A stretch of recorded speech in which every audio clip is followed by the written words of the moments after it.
Hello everyone, welcome है आप सभी का एक बार फिर से मेरे चैनल लर्न एंड लाफ पर। और आज का टॉपिक है ऑटिज्म। आई होप कि आप सभी ने इसका पार्ट 1 देखा होगा और आप लोगों को अच्छा भी लगा होगा, बिकॉज हमारे बहुत सारे थॉट्स ऐसे होते हैं जो क्लियर नहीं हो पाते हैं, बहुत सारे डाउट्स होते हैं। तो आई होप कि मैं सक्सेसफुल रही हूँ आपके कुछ थॉट्स को क्लियर करने में। और आज हम बात करेंगे ऑटिज्म के डायग्नोसिस की और इसके ट्रीटमेंट की, और तीसरा कि हम एज अ सोसाइटी कैसे ऑटिस्टिक चाइल्ड के लिए एक safe and secure environment create कर सकते हैं, जो कि बहुत ही ज़रूरी है। तो without wasting any time, let's start our video today. Diagnosis एक पूरा मेडिकल प्रोसेस है जिसको हम एक पूरे स्टेप बाय स्टेप सॉल्व करते हैं, ना कि हम सिर्फ साइंस पे बिलीव करके इसको डायग्नोस करते हैं। इसको डायग्नोस करने के लिए हमें डेवलपमेंटल पीडियाट्रिशियन या फिर चाइल्ड साइकोलॉजिस्ट को कंसल्ट करना चाहिए। इफ़ एज अ पेरेंट आपको ये लगता है कि आपके चाइल्ड में कोई सिम्टम्स दिख रहे हैं, तो अगर आपको थोड़ा सा भी कुछ लग रहा है तो आप कंफर्म करने के लिए इन दो लोगों के पास जा सकते हैं, इनसे कनेक्ट कर सकते हैं, because there are certain tools जिन टूल्स की हेल्प से ये चीज़ को डायग्नोस किया जाता है और कंफर्म किया जाता है कि एग्जैक्टली चाइल्ड को ये इशू है या नहीं। जैसे कि एम-चैट, इसका मतलब होता है modified checklist for autistic toddlers. इसके अलावा होता है ADOS, autism diagnostic observation schedule.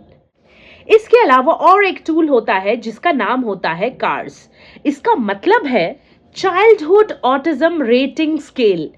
इन सभी टूल्स को यूज करके डेवलपमेंटल पीडियाट्रिशियन या फिर चाइल्ड साइकोलॉजिस्ट ये पता लगाते हैं या इसका एक सर्टन पैरामीटर देखते हैं कि ऑटिज्म कितने लेवल का है, कैसा है और इसको ट्रीट कैसे करना है। तो ये सारी चीज़ें मेडिकल तरीके से होती हैं। तो आप सिर्फ सिम्टम्स देख के ये चीज़ को जज मत करिएगा कि 100% ये ऑटिज्म है। हालांकि सिम्टम्स देखकर आप डॉक्टर से कंसल्ट ज़रूर कर सकते हैं। तो और मैं भी ये सजेस्ट करूंगी कि जो भी मैंने पार्ट 1 में सिम्टम्स बताए, आप उनको देखकर खुद से कोई होम रेमेडी करने की ना सोचें।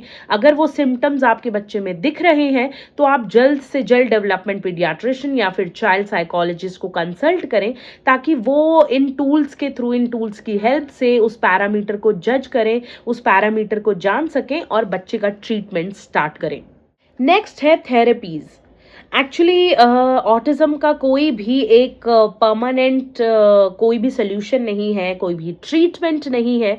इसका अगर कोई एक सोल्यूशन है तो वो है थेरेपीज, जिससे ग्रोथ और एक बैलेंस लाइफ का चलता रहता है और ये ज़्यादा हावी नहीं होता बच्चे के ऊपर, ये और ज़्यादा बढ़ता नहीं है। तो therapy is the only solution for autistic child.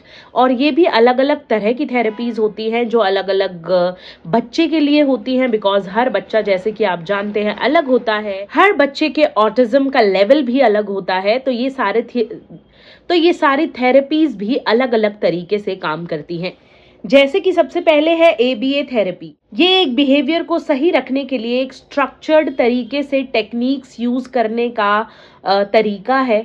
इसमें एक प्रॉपर स्ट्रक्चर्ड वे होता है जिसमें थेरेपीज बच्चे को दी जाती है, जिससे उसका बिहेवियर काफ़ी सही रहता है।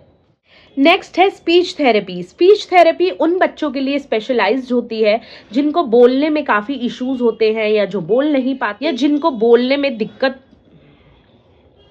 तो स्पीच थेरेपी उन चाइल्ड के लिए, उन किड्स के लिए बहुत ही हेल्पफुल होती है। अगर आपका बच्चा ऑटिस्टिक है और उनको स्पीच में कुछ इशू है, वो बोल नहीं पा रहे हैं, तो आज ही आप अपने डॉक्टर से कंसल्ट करके उसको स्पीच थेरेपी ज़रूर से दिलवाएं। नेक्स्ट है ऑक्यूपेशनल थेरेपी। ऑक्यूपेशनल थेरेपी यहाँ मतलब है कि हम डे टू डे जो भी हम काम करते हैं, बच्चे को इसमें वो सिखाया जाता है, जैसे कि ब्रशिंग, ड्रेसिंग, ईटिंग, रनिंग और ये watching TV and so on. तो ये सारी चीज़ें बच्चे को जब एक थेरेपिस्ट सिखाता है प्रॉपरली हमको कैसे करना है या इसको करने का तरीका क्या होता है, तो उसको हम ऑक्यूपेशनल थेरेपी बोलते हैं। नेक्स्ट है सेंसरी इंटरोगेशन थेरेपी। इसका मतलब होता है कि साउंड या टच या किसी भी तरीके की जो सेंसरी नर्व्स होती हैं उन पे काम किया जाता है और बच्चे को एक रियलाइजेशन किया कराया जाता है कि एग्जैक्टली ये क्या होता है, इससे क्या रिएक्शंस निकलते हैं या हमें कैसे रिएक्ट करना चाहिए। तो इन सेंसरी इंटरोगेशन थेरेपी में हम जो डीपर थॉट्स होते हैं, जो डीपर चीज़ें होती हैं, उन पे वर्क करते हैं बच्चे की, ताकि वो थोड़ा और ज़्यादा सीख सके, वो चीज़ों पे रिएक्ट करना सीख सके कि एग्जैक्टली साउंड किसकी कैसी होती है और वो क्या होता है, हमको उस पे कैसा रिएक्शन देना चाहिए एंड सो ऑन। लास्ट है स्पेशल एजुकेशन सपोर्ट।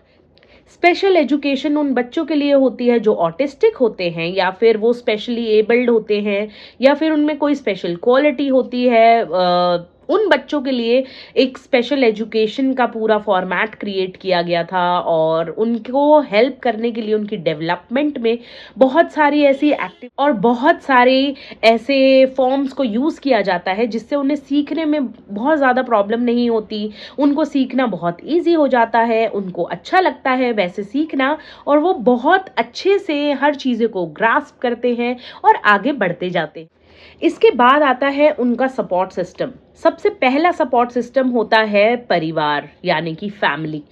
पेरेंट्स की अवेयरनेस, लव, अफेक्शन और सपोर्ट सबसे ज़्यादा इम्पॉर्टेंट होता है किसी भी ऑटिस्टिक चाइल्ड के लिए, जिससे वो काफ़ी ग्रो करता है, जिससे वो काफ़ी चीज़ें सीखता है और जिससे उसको बहुत कुछ आगे बढ़ने का एक मोटिवेशन मिलता है। तो आप ट्राई करिए कि अपने आप को अवेयर रखिए, डॉक्टर से बात करते रहिए, आप वेबिनार्स अटेंड कर सकते हैं, एक्सपर्ट से बातें कर सकते हैं, बुक्स पढ़ सकते हैं। इसके अलावा बहुत सारे आर्टिकल्स होते हैं, बहुत वीडियोस होती हैं, आप वो देख सकते हैं और सिबलिंग्स को इन्वॉल्व कर सकते हैं। एक इमोशनल बॉन्डिंग के लिए आप उनका एक प्रॉपर प्रिडिक्टेबल शेड्यूल क्रिएट कर सकते हैं। इसके अलावा सबसे अच्छा तरीका उनको सपोर्ट करने का ये है कि आप कभी उनको किसी चीज़ के लिए फोर्स ना करें, उनको पुश ना करें। हालांकि आप उनके वर्ल्ड को समझें, उनके पेस को समझें और उनके पेस को समझकर आप उनके साथ आगे बढ़ते रहें। ये सारी चीज़ें एक ऑटिस्टिक बच्चे के लिए बहुत ही हेल्पफुल होती है उनकी डेली लाइफ में और उनकी जो वर्ल्ड होता है पूरा, उसमें वो चीज़ काफ़ी हेल्पफुल होती है बिकॉज वो मेंटल ग्रोथ उनकी अच्छी होती है, वो चीज़ों को इमोशनली समझ पाते हैं, समझने की कोशिश करते हैं और बिहेवियर भी उनका काफ़ी अच्छा हो जाता है। इसके बाद है सोसाइटी एज अ होल, हम कैसे ऑटिस्टिक चाइल्ड को सपोर्ट कर सकते हैं। जैसा कि मैंने इससे पहले वाली वीडियो में भी बोला है पार्ट 1 में कि हमें अपने बच्चों को सपोर्ट करना चाहिए, हमें उन्हें एनकरेज करना चाहिए कि वो एक ऑटिस्टिक बच्चे के साथ फ्रेंडशिप करें, उसको इमोशनल एक बॉन्ड क्रिएट करने में उसकी हेल्प करें और उसके साथ एक फ्रेंडली रिलेशनशिप बिल्ड करें ताकि वो एक अच्छा ह्यूमन बीइंग निकल के आए या उसका जो इमोशनल कोशेंट है वो बहुत स्ट्रांग हो जाए या उसका बिहेवियर भी नॉर्मल जैसा रहे, बिकॉज वो एकदम नॉर्मल ही होते हैं, because they are not different from us. और ये हमारी रिस्पॉन्सिबिलिटी है एज अ सोसाइटी कि हम उनको एक नॉर्मल एनवायरनमेंट दें। हम ये ना कहें ये तो बहुत स्पेशल है या ये तो बिल्कुल अलग है, इससे दूर रहो। हम अपने बच्चे को ये सारी गलत चीज़ें बिल्कुल ना सिखाएं, वो भी हम ही के जैसे हैं। इवन वो हमसे भी ज़्यादा ब्रिलियंट होते हैं, हमसे भी ज़्यादा स्पेशल क्वालिटीज़ होती हैं उनके अंदर और वो बहुत अच्छे फ्रेंड्स होते हैं, बहुत इमोशनल। तो प्लीज़ आप उनको एकदम से डिफरेंट ना समझें, उनको साइड ना करें, बिकॉज ये एक ऑटिस्टिक चाइल्ड के लिए डबल प्रॉब्लमैटिक हो सकता है। आप अपने बच्चों को सपोर्ट करें, उनको इनकरेज करें। इवन आप एज अ पर्सन, अगर आपको कोई ऑटिस्टिक चाइल्ड दिखता है तो आप उसके साथ खेलें, उनसे बातें करें, उनको अपने साथ वॉक कराएं और जैसे भी आप उनको इमोशनली, मेंटली आप उनको सपोर्ट कर सकते हैं आप वैसे करें, ताकि उन लोगों को भी ये लगे कि वो बहुत ही नॉर्मल है, वो आपसे कुछ सीख पाए और वो अपनी लाइफ को इजी कर पाए, ना कि हम उनकी लाइफ को और टफ बना दें ये बोलकर कि नहीं ये तो अलग है, इसकी और मेरी तो नहीं जमेगी या मेरा बच्चा तो ऐसे बच्चे से बात ही नहीं करेगा। आप प्लीज कभी भी ऐसा ना करें, बिकॉज ये कब किसके साथ हो जाता है हमें नहीं पता। एंड बचपन से जब ये होता है तो इसमें बच्चे का कोई फॉल्ट नहीं होता और एक बच्चे को हेल्प करना सिर्फ पेरेंट्स की रिस्पॉन्सिबिलिटी नहीं है, बट एज अ सोसाइटी हम लोगों की भी रिस्पॉन्सिबिलिटी है है, क्योंकि हम एज अ सोसाइटी जब इस चीज़ को एक रिस्पॉन्सिबिलिटी की तरह लेंगे, तभी हम चीज़ों को ठीक कर पाएंगे। आजकल स्कूल्स में बहुत ही डिफरेंट टीचर्स होते हैं स्पेशल एजुकेशन के लिए, जो ऐसे बच्चों को हेल्प करते हैं। तो बहुत सारे स्टेप्स ऑलरेडी गवर्नमेंट ले चुकी है, और हम गवर्नमेंट का प्लस ऐसे बच्चों के पेरेंट्स का अगर हेल्प करना चाहते हैं तो आपको उनका सपोर्ट बहुत करना होगा। आप वो जैसे भी कर सकते हैं, आपको जैसे सही लगे, बट आप प्लीज़ उनके इमोशनल और मेंटल बिहेवियर को हेल्प करें, ना कि उनको और ज़्यादा डाउन करें। आई होप आप सभी को ये वीडियो पसंद आई होगी। अगर आई है तो आप किसी ऑटिस्टिक बच्चे के पेरेंट को जानते हैं तो उनके साथ ज़रूर से शेयर करें। लाइक करना बिल्कुल ना भूलें, कमेंट भी ज़रूर करके बताएं आपको कैसी लगी, बिकॉज ये एक मूवमेंट होना चाहिए। ये एक दिन की अवेयरनेस नहीं है, या आज या कल या परसों ये ख़त्म नहीं होने वाला है। This should be a movement. तो हमें हमेशा अवेयर रहना चाहिए, हमेशा रेडी रहना चाहिए टू हेल्प पीपल। तो इसको अपनाओ, समझो और एक्सेप्ट करो और सपोर्ट करो ऑटिस्टिक बच्चों को, बिकॉज वो भी इक्वली अच्छी लाइफ डिज़र्व करते हैं। और अच्छी लाइफ किसी को हम बहुत छोटी छोटी चीज़ों से दे सकते हैं, बहुत छोटी हेल्प से दे सकते हैं। तो आप जो भी अच्छा कर पाएँ प्लीज़ ज़रूर से करें। एंड आई होप कि आपको ये वीडियो पसंद आई होगी। तो मिलते हैं नेक्स्ट वीडियो में। Till then bye bye, take care, happy parenting.